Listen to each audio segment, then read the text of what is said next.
जब रमजान का महीना आता है तो वही वक्त होता है जब जमे हुए दिल भी पिघलने लगते हैं और बिखरे रिश्ते फिर से जुड़ जाते हैं। ये है सकीना, जो अपने 2 बेटियों और पति अहमद के साथ रहती है। क्या हुआ जी? इतने परेशान क्यों लग रहे हैं? सब ठीक तो है? सकीना, आज मैंने अपनी बहन शाहीन को उसके शौहर के साथ देखा। उसे देखते ही पुरानी सारी बातें याद आ गईं। उसने मेरा एतबार तोड़ दिया था। आप उसे माफ क्यों नहीं कर देते? वो आपकी इकलौती छोटी बहन है। नहीं सकीना, मैं उसे कभी माफ नहीं कर सकता। मुझे आज भी सब याद है। अहमद की आंखें नम हो गईं और वो अनचाहे अतीत की गलियों में लौट गया, जहां एक फैसला रिश्तों के बीच दीवार बन गया था। भाईजान, मैं अकरम को पसंद करती हूँ। वो बहुत शरीफ लड़का है, अच्छे घर से है, अच्छी तालीम है उसके पास। वो मुझे बहुत खुश रखेगा। मैं तुमसे पहले ही कह चुका हूं कि अकरम से तुम्हारा निकाह नहीं हो सकता। वो हमारी बिरादरी का नहीं है। भाईजान, आज के जमाने में बिरादरी कौन देखता है? मैं सिर्फ अकरम से ही शादी करूंगी, वरना किसी से नहीं। सुनिए, आप नरमी से काम लीजिए। आपकी बहन बस खुश रहे, हमें और क्या चाहिए? अकरम अच्छा लड़का है। सकीना, शाहीन से कह दो, अगर उसका निकाह अकरम से हुआ तो इस घर के दरवाजे उसके लिए हमेशा के लिए बंद हो जाएंगे। देखिए, आप इज्जत से शाहीन का निकाह अकरम से कर दीजिए, इसी में हमारी इज्जत है। ये सब सोचकर अहमद बहुत दुखी हो जाता है। उसे अपनी बहन की बातें याद आती रहती हैं। आप परेशान मत होइए, सब ठीक हो जाएगा। अल्लाह पर भरोसा रखिए। आप बैठिए, मैं बच्चों को देखकर आती हूँ।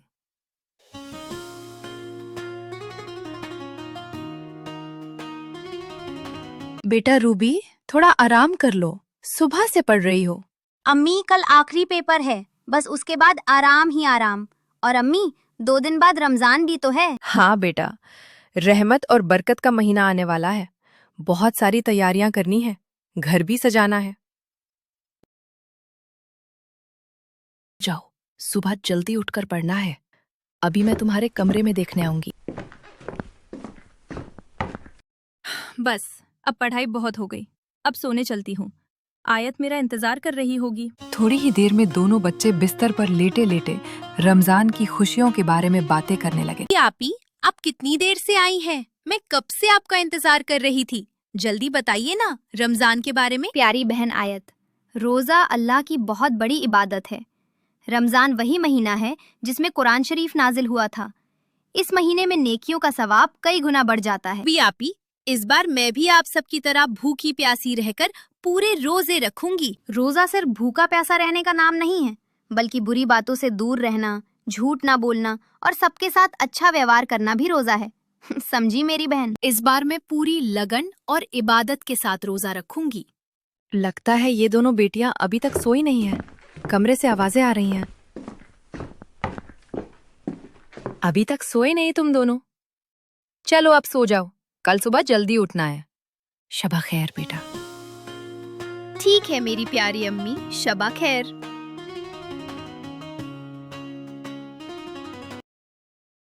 उधर शाहीन अपने शौहर अकरम के साथ आसमान में रमजान का चांद निहारते हुए दिल की बातें कर रही थी। जब रमजान का चांद दिखाई देता था, भैया हमें एक दुआ सिखाते थे। अल्लाहुम्मा अहिल्लहु अलैना बिल अम्नि वल ईमान वस्सलामती वल इस्लाम रब्बी व रब्बुकुल्ला। शाहीन, तुम्हें पता है इस दुआ का क्या मतलब होता है? हाँ, जानती हूँ। ए अल्लाह, इस चांद को हमारे लिए अमन, ईमान और सलामती के साथ लाए। और हमारा रब सिर्फ अल्लाह है। जब मैं अहमद भाईजान और भाभी के साथ छत पर रमजान का चांद देखने जाती थी, तो मोहल्ले के और भी लोग आ जाते थे। कैसी रौनक हुआ करती थी, कितनी खुशियाँ होती थी। मुझे पता है कि तुम्हें अपने घर की याद आ रही है। अल्लाह वो दिन जरूर लाएगा जब तुम अपने परिवार के साथ फिर से एक साथ होगी। या अल्लाह, इस मुबारक माह रमजान की बरकत से मेरे और मेरे परिवार के बीच की दूरियां मिटा दे और हमें फिर से मिला दे। आमीन। उस रात आसमान में चांद तो चमक रहा था, लेकिन शाहीन के दिल में अपने भाई से मिलने की आस और भी ज्यादा चमक रही थी। इधर सकीना अपने शौहर और बच्चों के साथ सहरी कर रही होती है। अम्मी, बहुत अच्छी नींद आ रही थी। बिना सहरी के रोजा रख लेते। नहीं मेरी बहन, सहरी करना तो सुन्नत है ना अम्मी? याद रखना, सहरी करना सुन्नत है। हमारे प्यारे नबी सल्लल्लाहु अलैहि वसल्लम ने फरमाया है, सहरी किया करो क्योंकि सहरी में बरकत है। और रोजा रखने की नियत दिल से करनी चाहिए। हम अल्लाह की खुशी के लिए रोजा रखते हैं। बच्चों, अब बातें बंद करो, जल्दी से सहरी कर लो, समय खत्म हो रहा है। शाम 4 बजे सकीना बच्चों के कमरे में जाती है। आयत बेटा, उठो। रोजा सोकर पूरा नहीं करते। कब से सो रही हो? अम्मी, मगरिब की अजान कब होगी? बेटा, अभी तो असर की अजान भी नहीं हुई है। जाओ उठो, वुजू कर लो और थोड़ा कुरान पाक पढ़ लो।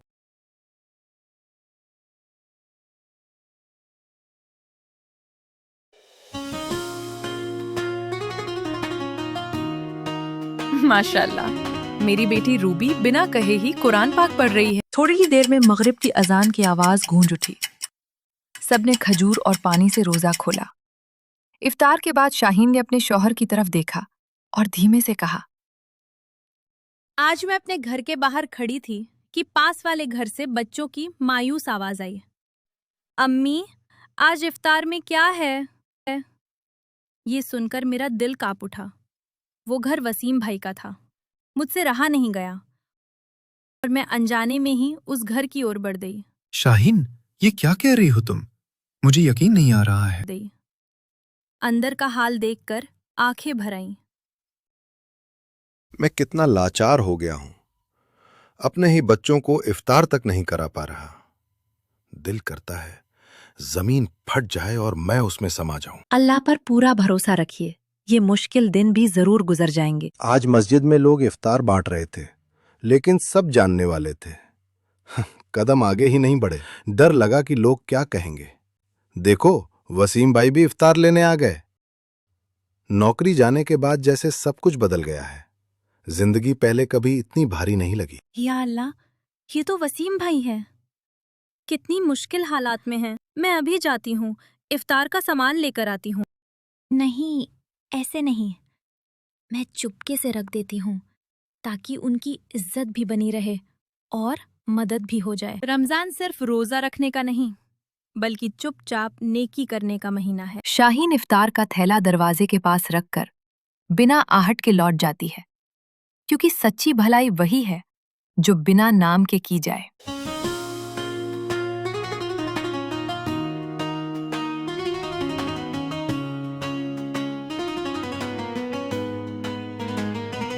शाहीन, तुमने वसीम भाई के लिए जो फैसला लिया है वो बिल्कुल सही है।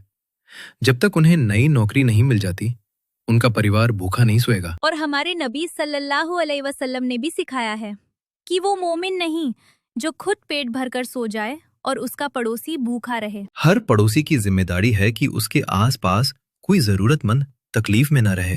और दूसरी तरफ सकीना के बच्चों ने इफ्तारी के बर्तन मांजने से बचने के लिए क्या किया? शायद आप लोगों ने भी कभी ऐसा किया होगा। कमेंट में जरूर बताइए। बहुत थक गई हूँ। चलो, रूबी और आयत को कह देती हूँ कि इफ्तार के बर्तन धो दे। रूबी, आयत, इफ्तार के बर्तन धो दो। सकीना बच्चों को आवाज देती है, लेकिन कोई जवाब नहीं आता। वो कमरे की तरफ जाती है और देखती है, अरे, ये तो अभी भी नमाज पढ़ रही हैं। यहीं बैठकर इंतजार कर लेती हूँ। सकीना मन ही मन सोचते हुए, ऐसा करती हूँ मैं ही बर्तन धो देती हूँ, नहीं तो थोड़ी देर में तरावी का वक्त शुरू हो जाएगा। बर्तन धोते हुए सकीना खुद से बड़बड़ाती है, ये दोनों मगरिब की नमाज में इतना वक्त लगाती हैं जितना इशाक की नमाज में भी नहीं लगाती। अरे, अम्मी ने तो सारे बर्तन धो दिए। लगता है लंबी नमाज ने हमें इफ्तार के बर्तन धोने से बचा लिया। कुछ रोजों के बाद सकीना बीमार पड़ जाती है। वो बिस्तर पर लेटी होती है। कमजोरी अभी भी महसूस हो रही है। या अल्लाह, शुक्र है अब बुखार नहीं है। चलो बच्चों के लिए सहरी बना लेती हूँ। सकीना ड्राइंग रूम से होते हुए किचन की तरफ जाती है। वो देखती है कि ड्राइंग रूम बहुत साफ सुथरा है। फिर किचन में नजर डालती है। किचन कितना साफ है। क्या ये सब रूबी और आयत ने किया है? मुझे यकीन नहीं हो रहा। सकीना बच्चों के कमरे में जाती है और देखती है कि बच्चे सहरी कर रहे हैं।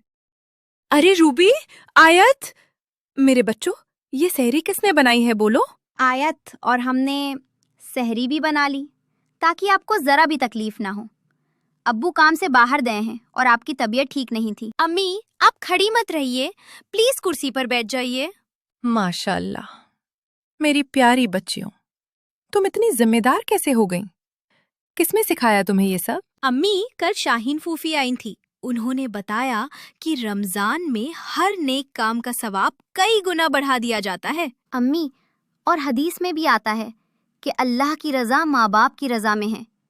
इसलिए अब मैं जिम्मेदार बनूंगी और आपकी खिदमत भी करूंगी। घर के छोटे बड़े सारे कामों में आपका हाथ बटाऊंगी। बेटा, तुम्हारी फूफी ने बिल्कुल सही बताया है। अल्लाह शाहीन की हर दिली मुराद पूरी करे। अम्मी, फूफी हम दोनों के लिए ये नया अबाया भी लाई थी जो हमने अभी पहना है। तभी तो मैं सोच रही थी कि ये वाला अबाया तो तुम लोगों के पास था ही नहीं। प्यारी अम्मी, आप यहाँ क्यों बैठी हैं? आप अपने कमरे में जाकर आराम कीजिए। ठीक है, सच में मेरी बच्चियां अब जिम्मेदार हो गई हैं। अल्लाह तुम दोनों को हमेशा खुश रखे। ये सुनकर सकीना का दिल भर आता है। उसे महसूस होता है मुश्किल वक्त ने उसके बच्चों को मजबूत बना दिया है। तहज्जुद का समय, रमजान की गहरी रात में जब सारी दुनिया नींद में डूबी हुई थी, वहीं से शुरू हुआ रमजान का वो करिश्मा जिसे हर कोई नहीं जानता। उस सन्नाटे भरी रात में सकीना अपने अल्लाह के सामने रो रो कर गिड़गिड़ा कर दुआ मांग रही थी। मेरे रब, इस माह रमजान की बरकत से मेरे शौहर और उनकी बहन के दिल फिर से मिला दे। दुनिया भर में जो भाई बहन अपने एक दूसरे से दूर हो गए हैं, उनके दिल भी जोड़ दे। ऐ अल्लाह, तू ही दिलों को फेरने वाला है। उस रात उसकी आवाज सिर्फ कमरे की दीवारों तक नहीं रुकी, वो आसमान की ऊंचाइयों को छू रही थी। क्योंकि जब दुआ आंसुओं के साथ निकलती है तो रमजान में करिश्मे खुद अपना रास्ता बना लेते हैं।